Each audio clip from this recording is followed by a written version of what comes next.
Bon, pardonnez, j'ai du retard, mais honnêtement, je m'attendais pas du tout à un tel pressing. J'ai que 10 abonnés, mais ça m'attrape déjà par le callback comme si j'étais Squeezie. Franchement, plus jamais je vais critiquer les youtubeurs qui prennent du temps à sortir une vidéo parce que waouh, dehors c'est chaud. Si j'attendais un jour de plus, ça allait me jeter en pâture aux claqueurs. Donc bon, je suis là, j'assure ma sécurité et on va commencer tout de suite.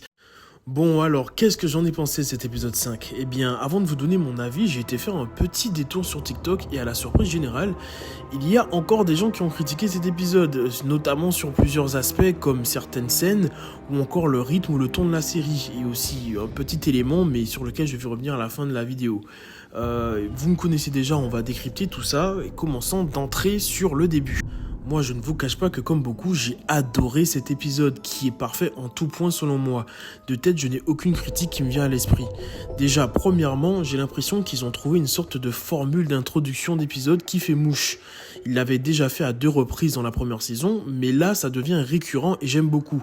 C'est un peu comme un petit apéritif, une sorte de mise en bouche surprise délicieuse avant le plat principal, même si elle intègre des personnages ultra secondaires qui n'apparaîtront pas pour le reste de la série.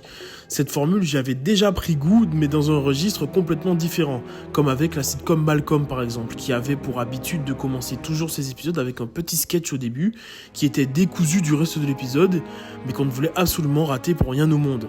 Dans le cas de The Last of Us, bien qu'il y ait souvent un lien avec ce qui va suivre dans l'épisode, l'effet sur moi reste identique et j'espère sincèrement qu'ils vont continuer à faire ça jusqu'à la fin de la série, même s'il y a des chances que dès l'épisode suivant ce ne soit plus le cas. Dans cette introduction, on voit la femme déjà présente dans l'introduction avec Isaac, qui rejoint une chef de groupe dépassée par les événements.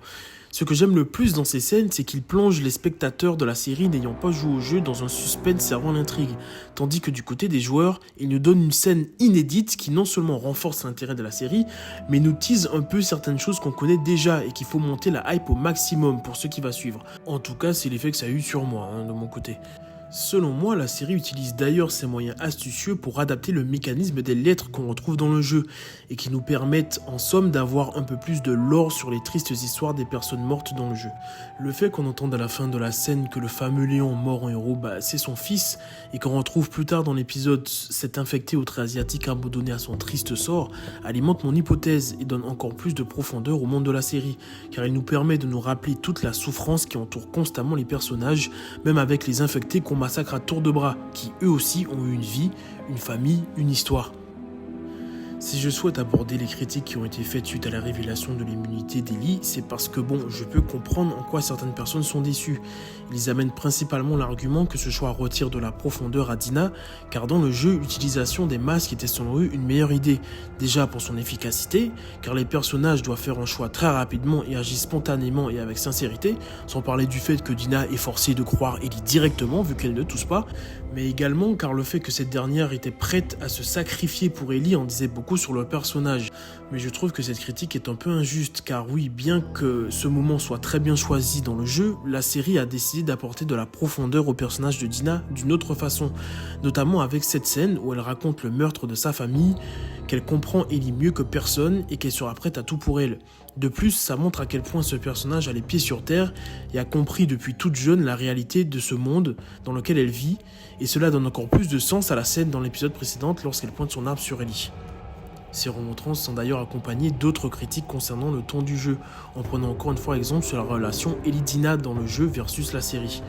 Plutôt que de détailler encore les différences, je vais juste vous passer un extrait vidéo qui illustre efficacement l'idée de ces personnes. Hey. How hot do I look right now? Pretty hot. Ta-da! What? Lights. Oh, good. They have a big ass generator down there. Natural gas, baby. Bon voilà, je dois reconnaître que cette parodie m'a fait rire et fonctionne plutôt bien, mais je pense qu'encore une fois les gens n'ont pas cerné la subtilité du comportement d'Ellie dans le show, qui, bercée par le bonheur d'avoir penché Dina et de connaître l'amour, est sur un petit nuage et oublie parfois son traumatisme, sans compter les fois où elle le cache volontairement d'ailleurs. Mais dès que l'occasion se présente, son regard montre directement son retour à la réalité et elle change drastiquement de ton et de dynamique. comme par exemple lorsqu'elle s'apprête à interpréter la chanson de Joel, si je dis pas de bêtises, et qu'on voit très bien dans ses yeux qu'elle est en train de revivre la mort de ce dernier. Lorsqu'elle s'adresse de nouveau à Dina, elle est froide, sèche et déterminée. Elle sait ce qu'elle veut et elle sait où elle va.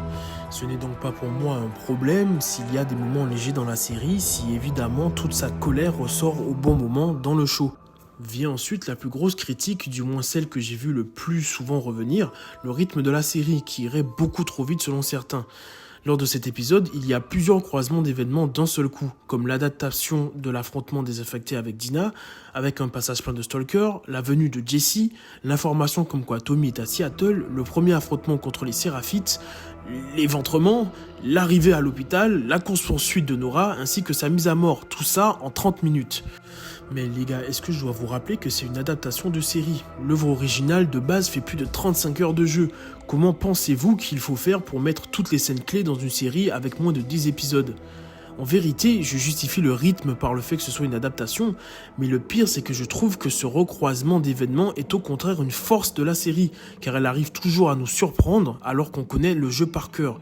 Les événements s'enchaînent bien tout en gardant une cohérence logique, que ce soit dans la série ou par rapport au produit de base. On nous a servi un épisode avec un rythme fou, encore plus que le précédent, qui nous a tenu en haleine du début à la fin, et chaque passage a été adapté avec brio. La mise en scène de l'étripage des Wolves, dingue. La course-poursuite, dingue.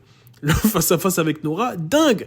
Je porte une attention tout particulière avec l'affrontement des stalkers, qui au début, bien que stressant, se déroule bien, en nous laissant penser dans un premier temps que Ellie et Dina peuvent gérer la situation, puis monte en tension de plan en plan, et ça c'était un vrai régal. Et je rejoins justement ce qui a été dit par certains après le visionnage de l'épisode. Ils changent beaucoup de choses dans la série, mais savent précisément ce qu'il faut intégrer à tout prix dans le show. Et ça, des petits gémissements stressants des stalkers à la lumière rouge dans le sous-sol de l'hôpital. Chaque petit détail compte, et ça, Craig Mazin, le showrunner de la série, le scénariste de l'immense Tchernobyl d'ailleurs, je le rappelle, l'a bien compris. Il l'a dit lui-même, avec cette saison 2, il veut innover, surprendre les joueurs et souhaite installer du suspense, non pas par l'intrigue, mais avec la relation entre les personnages. Et pour l'instant, je trouve qu'il s'en sort très bien.